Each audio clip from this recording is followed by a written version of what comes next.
Salut tout le monde, on se retrouve à nouveau. Non, je n'ai pas changé, j'avoue, depuis la dernière vidéo, j'ai un peu triché.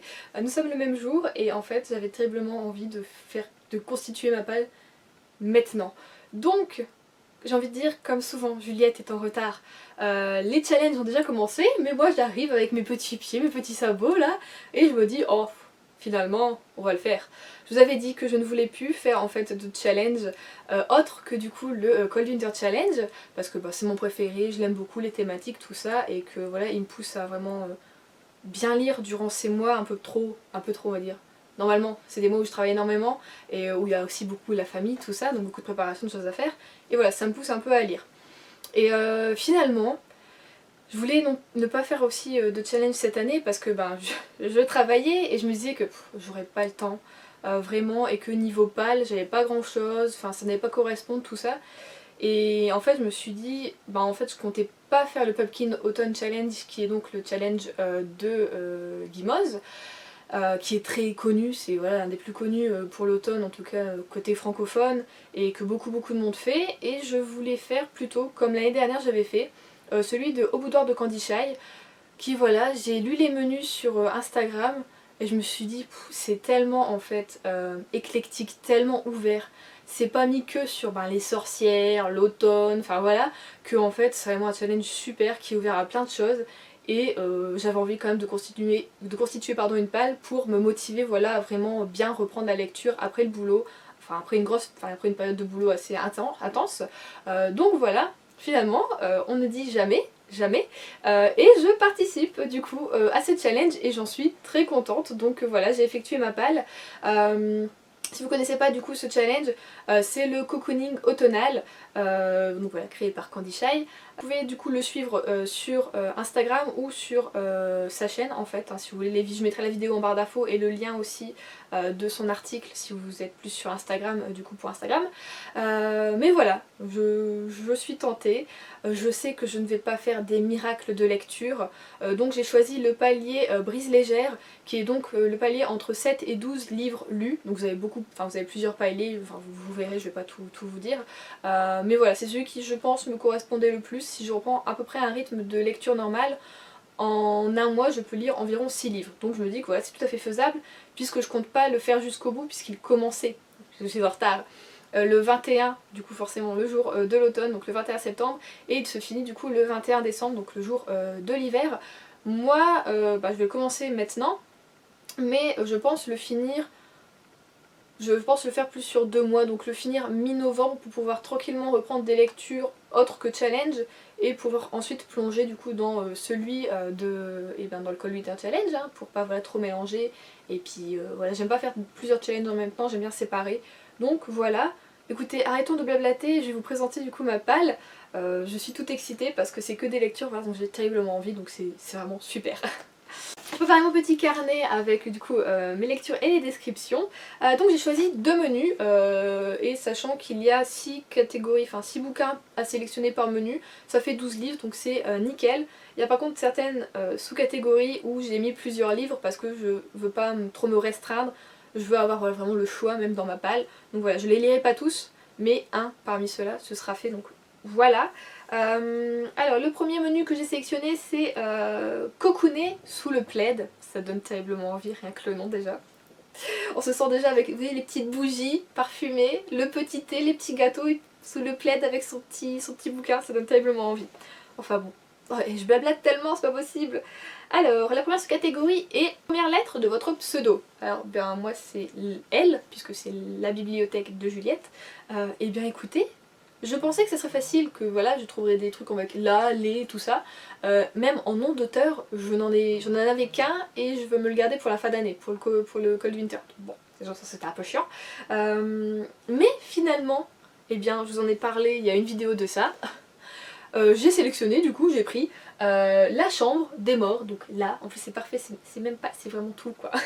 La chambre des morts de Franck Tillier, aux éditions Pocket, donc on part sur un thriller, et voilà, au moins, je sais que j'aurai découvert Franck Tillier avant la fin d'année. C'était un de mes objectifs, si vous vous rappelez ma vidéo où je vous parlais des 10 auteurs que je voulais découvrir cette année. Voilà, un de plus coché normalement avant cette fin d'année, donc ce sera super. Et en plus il est pas trop gros, il fait moins de 400 pages, donc je pense que ce sera très vite lu. et j'espère que ce sera du coup une belle découverte pour moi et que voilà, je foncerai du coup encore plus sur du Franck Tillier par la suite. La deuxième sous-catégorie est un roman qui a été adapté, donc soit en film, soit en série télé, tout ça, donc voilà. Je pensais que j'allais galérer en fait, j'étais en mode, ah, mais c'est sûr, j'en ai absolument pas qui a été adapté, tout ça, mais rien du tout. Et en fait, c'est la catégorie où j'en ai le plus. Que voulez-vous? On se connaît à peine. Et donc dans cette catégorie, j'ai 5 bouquins à vous présenter, qui me font envie.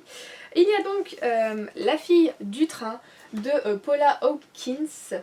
Oui. Aux éditions Pocket, donc celui-ci pareil, vous savez que voilà, je veux le lire depuis un petit moment et que je l'ai trouvé justement aussi cette année ou l'année dernière, non cette année je crois, dans la bibliothèque juste en dessous à mon immeuble. Si je me trompe pas, je sais plus s'il a été adapté en film ou en série, merde, je crois que c'était un film. Oh je sais plus trop. Enfin bon voilà, c'est une adaptation, j'en suis sûre. Vous verrez, il y a un peu de tout hein, là-dedans, vraiment, c'est très éclectique, donc ça correspond vraiment à ce que je lis quoi. Nous avons également Rebecca de Daphné du Maurier, donc aux éditions Albin Michel. Donc là c'était la nouvelle traduction, je l'avais eu sur Vinted celui-ci, donc j'étais contente. Et je l'avais commencé cet été, vous voyez, j'avais lu, bon pas énormément, j'avais lu 40 pages. J'ai eu un peu du mal à mettre dedans parce que ben l'été il faisait chaud, et là-dedans, non. Donc je pense que là en fin d'année c'est vraiment la période pour le lire puisque c'est un roman gothique, hein, voilà, c'est comme ça que vous me l'avez décrit en tout cas. Et voilà, j'ai envie de quand même découvrir ce roman qui est hyper connu, qui a été adapté pas mal de fois normalement au cinéma. Donc voilà, et pourquoi pas si me plaît du coup, et bien regardez les premiers films voilà, de Rebecca en noir et blanc, tout ça, ça me donne vachement envie. Ensuite, j'ai sélectionné Jane Eyre, donc de Charlotte Brontë aux éditions 10-18, non, Archipoche. Donc celui-ci pareil a été adapté en film pas mal de fois, je n'ai jamais vu. Donc voilà, je veux vraiment faire une totale découverte là-dessus et apparemment peut-être être toute tourneboulée et chialer ma race. Voilà. J'ai également La couleur des sentiments de Catherine Stockett et c'est aux éditions Jacqueline Chamber. Chambon. Hein, Juliette, tout n'est pas anglais. C'est les éditions Chambon et puis chez tout. Parce que chat Chambon. J'ai vu par contre celui-ci, le film, il y a l'année dernière ou il y a 2 ans, je ne sais plus, il était passé à la télé. J'ai loupé le début, mais j'ai été happée dès que j'ai vu le truc. J'étais dedans, mais alors ce film est incroyable. Alors je me dis que le bouquin doit l'être également. J'ai eu la chance de le trouver également en dessous, dans ma bibliothèque de mon immeuble, donc j'étais super contente quand je l'ai vu. Et donc voilà, ça fait pas mal de temps que je l'ai, ça fait un peu plus d'1 an que je l'ai du coup, même 2 peut-être, dans ma palle. Et c'est vrai que quand j'avais vu le film, je me suis dit oh là là, j'aurais aimé lire le bouquin avant, mais bon bah c'est tout, c'est trop tard, hein, voilà, j'étais happée, je l'ai vu jusque la fin. Mais voilà, j'ai envie de découvrir par l'écriture et de encore plus imaginer, de plus voilà, rentrer dedans. Donc j'ai hâte et bon, je vous avoue que c'est un petit peu peut-être mon petit coup de cœur parmi les 5 que j'ai sélectionnés, voilà. Et pour finir, là on est sur de la jeunesse, j'ai sélectionné du coup Les désastreuses aventures des orphelins Baudelaire de Lemony, je vais y arriver, Snicket, et c'est chez Nathan, donc là j'ai l'intégrale 1, donc j'avais déjà lu le premier tome, il y a 2 ans je crois, à peu près, et c'est vrai que j'étais pas retournée vers les autres bouquins. Et donc je me suis dit, oh allez, c'est l'occasion. Et celui-ci a été adapté en série Netflix.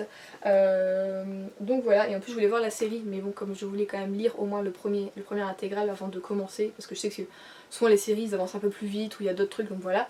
Mais voilà, il faut quand même que je le finisse. Parce que j'avais bien aimé quand même le premier tome. On rentrait vraiment dans les trucs, tout ça. Et bon bah... tout ça est vraiment désastreux. Hein. Là le titre est criant de vérité. Ensuite, un personnage sur la couverture. J'en avais pas mal, mais celui qui me tente vraiment le plus, que j'ai depuis en plus un petit moment, qui m'avait été offert en fait par Juliette pour Noël ou mon anniversaire, je ne sais plus, et bien c'est New Victoria de Lia Abel aux éditions chez des Kirates et de la poussière. Il y a des livres qui étaient entreposés depuis longtemps, donc je remets de la poussière là. C'est honteux.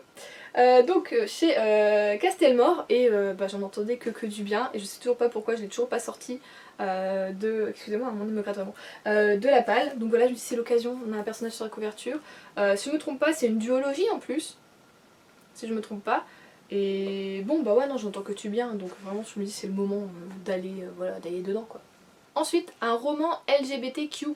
Alors j'étais en mode, oh, j'en ai pas, tout ça, vraiment, non, je pourrais pas. Je veux dire, à la rigueur, tout ce que j'ai, c'est certains personnages homosexuels, par exemple, comme dans Mercy Thompson, où certains loups sont homos, voilà. Mais j'étais là en mode, putain, mais non, j'ai rien du tout, comme vraiment sujet principal. Et en fait, je me suis dit, mais Juliette, t'es tellement cruche, c'est pas possible. C'est des bouquins que j'ai achetés il y a 2 mois, mais j'ai déjà oublié. Donc, j'ai Heartstopper. Parce que Juliette, petite tête, comme d'habitude, ça changera pas. Donc j'ai le tome 1 et le tome 2, et c'est de Alice Oseman, et là c'est aux éditions Hachette, donc en plus ce sera lu tellement rapidement puisque c'est une sorte de BD, hein, voilà, une sorte de petit roman graphique BD. C'était genre évident, mais je sais pas pourquoi, moi ça m'était sorti de la tête, donc voilà, donc ce sera un roman, eh bien, MM, normalement. Je dis pas normalement, oui, c'est une romance MM, et puis c'est tout, Juliette, arrête de parler quoi. Ensuite, il nous faut un contemporain, et donc bah pareil, je vous en ai parlé dans ma dernière vidéo, c'est À durée déterminée de Samantha Bailly, donc aux éditions Le Livre de Poche. Celui que j'ai sélectionné, je vous ai dit, je veux le lire depuis super longtemps, je crois que je le mets dans ma wishlist. Enfin, il a été tiré au sort, donc le voilà. C'est, ouais, j'espère que voilà, je vais aimer autant que le premier, mais du coup j'ai hâte aussi de me lancer dedans, même s'il n'est pas forcément, enfin, tout ce que j'ai sélectionné, il n'y a rien qui est complètement vraiment automnal ou quoi, mais voilà, et c'est ce qu'on aime avec ce challenge, c'est qu'on n'est pas obligé d'être non plus dans le truc de l'automne de la sorcellerie et tout ça, et c'est génial. Alors je disais ça, et puis là je vais proposer un bouquin sur les sorcières. Tout est son contraire, Juliette. Il nous faut donc sélectionner un coup de cœur des lecteurs, et donc j'ai pris, dans le bon sens c'est toujours mieux, 8K de Marie Alino. J'ai bugué, je suis désolée, le H m'a fait bugger mon cerveau. Et c'est chez Pulp Fiction. Donc pareil, ça se sera lu terriblement rapidement puisque c'est écrit gros, on a des petits dessins, c'est trop mignon, j'ai pas vu des petites cartes comme ça, c'est trop mignon. Et voilà, enfin celui-ci j'ai vraiment hâte, je me le garde quand même, je vais essayer de jouer le jeu et de me le garder du coup pour la période d'Halloween. Pas forcément le jour d'Halloween ou quoi, même si je pense que ça peut être lu en une journée puisqu'il est vraiment pas gros quoi, il fait 213 pages. Mais voilà, je vais essayer quand même de jouer le jeu et de patienter encore 1 mois environ pour me lancer du coup dans cette aventure, mais qui me tente terriblement. Depuis sa sortie je le voyais, j'étais en mode mon nom, Juliette l'achète pas, tu vas te le faire offrir, et voilà, le Graal, on espère. Donc voilà, c'est la fin pour ce premier menu, c'est ce que j'ai sélectionné. Je vous ai dit du coup que je voulais faire 12 livres, mais bon comme il y en a plus au total, j'ai sélectionné quand même 19 livres. Comme ça j'ai une belle palle, j'ai tout à faire. Et donc le deuxième et dernier menu que j'ai sélectionné, c'est Thé brûlant. Donc la première sous-catégorie, c'est un tome de saga. Donc pareil, j'en ai sélectionné plusieurs parce que bah, je suis comme ça moi.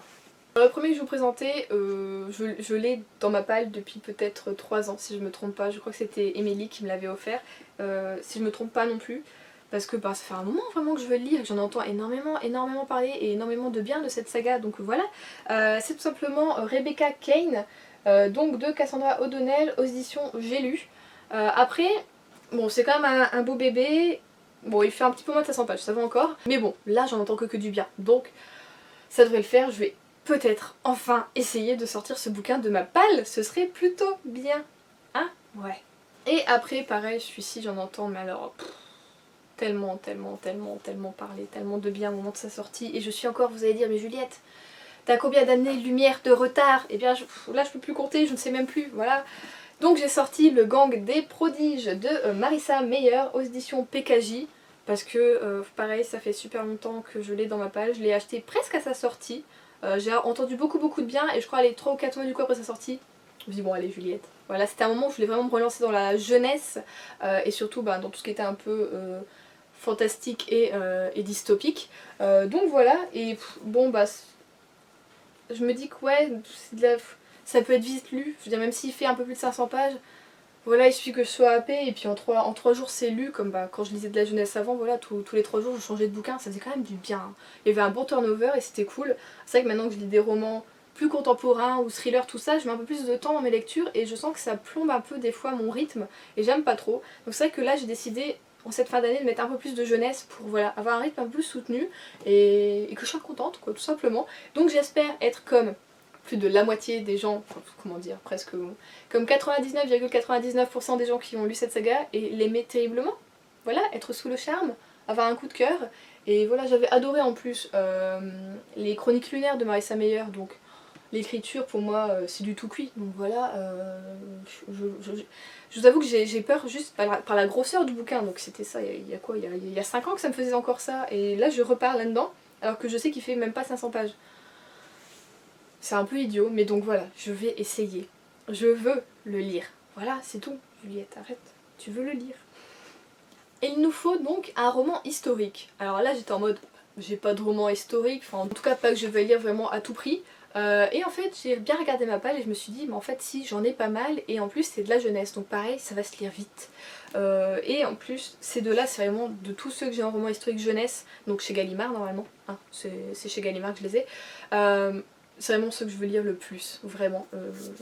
Voilà, quoi, on peut pas se cacher, vraiment ceux-là je veux les lire depuis super longtemps, mais c'est pas que je trouve jamais l'occasion, c'est que je trouve jamais l'excuse d'aller vers ceux-là à la place d'aller vers des autres. Vous voyez, je sais pas comment ça se fait, mais enfin bon. Du coup, je voudrais lire Max de Sarah Cohen Scully, donc c'est chez Gallimard Jeunesse, dans l'édition Paul Fiction. Et en fait je crois que celui-ci je veux terriblement le lire parce que ma collègue qui travaillait avec moi en jeunesse à l'époque me l'a tellement bien vendu et elle me disait mais tu verras, tu vas sortir de cette lecture, tu vas être chamboulée tout ça, et c'est peut-être ça justement qui me fait peur parce qu'elle me donnait en même temps terriblement envie de découvrir le truc et en même temps ça me fait terriblement peur. Je vais vous lire un peu le résumé. Donc 19 avril 1936, bientôt minuit, je vais naître dans 1 minute exactement. Je vais voir le jour le 20 avril, pardon, date d'anniversaire de notre Führer. Max est le prototype parfait du programme Lebensborn. Des femmes sélectionnées par les nazis mettent au monde des purs représentants de la race aryenne, jeunesse idéale destinée à régénérer l'Europe. Une fable historique, fascinante et glaçante, une lecture choc remarquablement documentée. Je vais pas vous mentir, je lis ça, j'ai des frissons. J'ai des frissons, sans déconner. Enfin, je vous dis, il me tente tellement. Mais je crois que j'en ai en même temps un peu peur de découvrir ce qu'il peut y avoir là-dedans. On va pas se mentir. Après c'est de la jeunesse donc je pense pas que ce soit trop cru ou cruel, mais c'est quand même bon, ça doit être de la jeunesse, on doit être à partir de 13 ans je pense pour celui-ci si je me trompe pas. Pulp Fiction je crois que c'est à partir de 13 ans. Donc voilà, je pense que beaucoup d'entre vous l'ont lu parce qu'il est sorti il y a super longtemps ce bouquin, mais je sais pas pourquoi, à chaque fois que je le vois, je dis ah mais cette année toi je te lis c'est sûr, et à chaque fois j'y vais pas, mais je crois que c'est vraiment une sorte de peur et d'appréhension qui fait que je bloque. Et du coup également chez Gallimard, j'aimerais lire Un aigle dans la neige de Michael Morpurgo, je trouve du mal à le dire donc c'est chez Gallimard Jeunesse. Lecture très rapide, on a des images, tout ça. En plus, il fait moins de 300 pages si je me trompe pas. Ouais, il fait moins de 300 pages et à la fin en plus on a des images vraiment documentaires et réelles du coup de la Première Guerre mondiale si je me trompe pas. Donc là on va suivre l'histoire vraie d'un soldat qui aurait pu empêcher la Seconde Guerre mondiale. Donc on est à Londres en 1940, un jeune garçon et sa mère qui ont perdu leur maison dans un bombardement prennent le train pour se réfugier à la campagne, mais les raids aériens s'intensifient et l'obligent à s'arrêter dans un tunnel. Pour passer le temps, un inconnu entre dans leur compartiment, commence à leur raconter l'incroyable histoire de son meilleur ami Billy. Ensuite, nous sommes en septembre 1918 et nous suivons Billy. Billy et son bataillon livrent leur dernière bataille dans un village du nord de la France. De nombreux soldats allemands sont faits prisonniers. Soudain, l'un d'eux émerge, hagard, des ruines et Billy ordonne qu'on lui laisse la vie sauve. Qui était ce soldat dont le regard devait le hanter toute sa vie? Un thriller moral haletant. Ça vous donne pas envie? J'ai encore des frissons. Voilà. Il donne terriblement envie et en plus c'est une grosse écriture, il y a des images, donc voilà, il m'a toujours intrigué ce bouquin depuis que je l'ai, il m'a intrigué, donc là ce serait vraiment le temps que je lise, c'est maintenant ou jamais, et en plus la couverture, moi je la trouve mais elle est magnifique. Les dessins sont beaux, tout ça, les couleurs, enfin j'aime beaucoup. Bon ça fait un peu plus hiver forcément, mais voilà j'ai envie de le lire peut-être quand même pour cet automne, ou alors de le garder peut-être pour fin novembre pour être quand même un petit peu dans la saisonnalité on va dire. Mais enfin voilà, c'est vraiment les deux historiques que j'ai qui me tentent énormément. Et le mieux, à la rigueur, ce que j'aimerais le plus c'est vraiment les lire tous les deux parce que voilà quoi, j'ai envie. Un roman que vous n'avez jamais lu, donc roman ou auteur. Hein. Voilà, moi j'ai sélectionné auteur parce que roman, bah la plupart, enfin forcément si je les ai pas S'ils sont là, c'est que je les ai pas lus. Donc voilà. Et donc j'ai sélectionné un auteur français que pareil, ce bouquin je l'ai depuis super longtemps, c'est ma soeur qui me l'avait offert il y a peut-être 3 ans si je me trompe pas, 3 ou 4 ans. Il s'agit du coup des Pluies de Vincent Villeminot aux éditions Fleurus. Donc là on est dans une sorte de roman post-apocalyptique jeunesse. Et pareil c'est écrit plutôt gros, il est pas très long, il fait moins de 500 pages, il fait moins de 400 pages, donc voilà. Lui ça peut être parfait et que enfin je vais découvrir du coup l'écriture de Vincent Villeminot que j'entends pareil parler depuis super longtemps, et celui-ci en plus je voulais vraiment le lire à sa sortie mais je sais pas pourquoi il a traîné. Peut-être, à mon avis je l'ai eu au moment où j'avais plus trop envie de lire de jeunesse, de dystopie et de post-apocalyptique, mais là comme je vous dis ça revient et j'en suis terriblement contente, donc voilà, j'espère assouvir cette soif, voilà.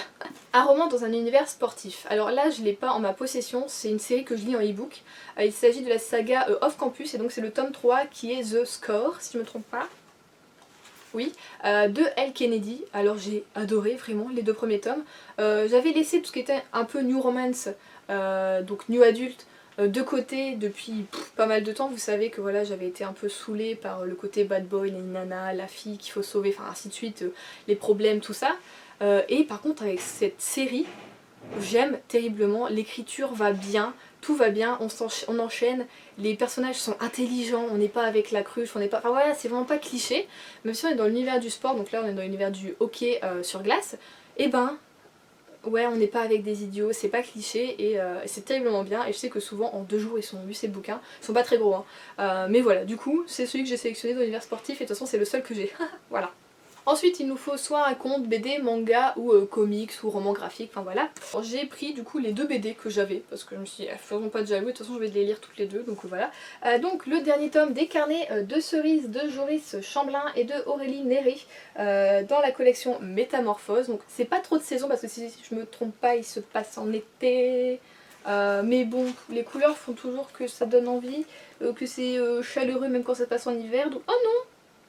Ah non, ça se passe en hiver, écoutez, il faut des batailles de boules de neige. Et puis de toute façon, j'ai adoré les 3 premiers tomes. Donc celui-ci, voilà, je me le garde souvent pour les fins d'année, j'aime bien lire des BD en fin d'année. Et souvent, bah voilà, ça rentre dans les challenges en plus de fin d'année. Donc voilà, j'espère aimer et clôturer cette saga avec grandiose, enfin voilà, hauteur et j'ai beaucoup d'attentes, mais en même temps, je veux pas non plus trop en avoir. Donc c'est un peu compliqué, c'est pour ça que je pense qu'il faut que je le lise assez rapidement, comme ça je vais pas non plus monter crescendo dans l'attente totale quoi. Et la dernière BD c'est une qui m'a rejoint il y a pas très longtemps, vous l'avez vu d'ailleurs dans mon book haul, tout simplement mon book haul anniversaire. Il s'agit du tome 1 de Les enquêtes d'Enola Holmes, d'après le roman du coup de Nancy Springer, et c'est de Serena Blasco, pardon, et c'est chez Jungle. Donc voilà, je vous en avais parlé, je pense que pour cette fin d'année ce sera très bien. Que voilà, je vais commencer cette saga et que peut-être du coup pour Noël je pourrais demander la suite. Ah voilà, c'est mon plan. Et la dernière sous-catégorie c'est juste pour la couverture, en fait pour la beauté de la couverture. Alors j'ai sélectionné Les Intrus de Lorraine Oliver aux éditions Hachette Roman. Je trouve cette couverture très belle, très intrigante, hein, voilà. Et en même temps, c'est en même temps dans le thème puisqu'on est avec une maison hantée. Donc je me dis que ouais, c'est parfait pour la saison, pour ce challenge. J'avais adoré en plus Lorraine Oliver avec sa saga Delirium, ça avait été un coup de cœur cette saga, un truc de malade. Donc voilà, j'ai envie de redécouvrir encore l'autrice dans d'autres thèmes qui donc là seront l'horreur et le suspense. Et également celui-ci j'ai failli pas le mettre parce que vraiment je trouve que voilà... j'avais déjà sélectionné assez de bouquins, mais bon, j'ai lu le résumé, il m'a donné trop envie en fait. Il s'agit de Toby Lollness, donc le tome 1 de Timothée de Fombelle, et donc en plus ce sera une découverte de l'auteur, parce que je n'ai encore jamais lu de Timothée de Fombelle. Et donc là on est chez Folio Junior, c'était mon amie Juliette du coup qui me l'avait offert il y a un petit moment pour Noël je crois bien. Et là en fait pareil, j'ai relu le résumé, je me suis dit ah ouais non si, alors déjà la couverture est jolie, on peut pas se mentir, et en plus le résumé donne trop envie quoi. Courant parmi les branches épuisées, les pieds en sang, Toby Lollness fuit traqué par les siens. Il ne mesure pas plus d'1,5 mm, son peuple habite le Grand Chêne depuis la nuit des temps. Parce que son père a refusé de livrer le secret d'une invention révolutionnaire, sa famille a été exilée, emprisonnée. Seul Toby a pu s'échapper, mais pour combien de temps? J'ai trop envie, j'ai trop envie, et en plus il est pas gros non plus, il fait moins de 400 pages, enfin voilà.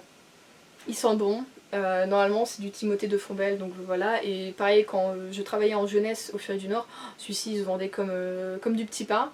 Et souvent quand je parlais du coup de Timothée de Fombelle ou d'autres bouquins un peu dans le même style à des personnes, je vois ils me disaient mais il faut lire celui-là, tout ça, enfin vraiment les clients je me disais mais il faut le lire, il faut le lire, j'étais oui oui oui mais je l'ai pas encore fait, mais enfin voilà. Donc ce sera fait normalement en cette fin d'année, écoutez. Normalement il est censé se passer que des bonnes choses, j'ai de quoi faire. Après je ne sais pas quand est-ce que je retrouverai un travail, si j'aurai vraiment le temps de lire tout ça, mais je vais essayer de voilà au moins en lire du coup 12 sur 12 que j'ai sélectionné pour valider ce challenge et voilà être bien. Voilà, j'espère que cette palle vous aura plu, peut-être vous aura inspiré si vous n'avez pas totalement sélectionné du coup votre palle pour cet automne, ou même si vous faites pas de challenge. Peut-être que ces bouquins vous auront donné envie de les lire. Donc voilà, je vous fais de gros bisous et je vous dis à la semaine prochaine.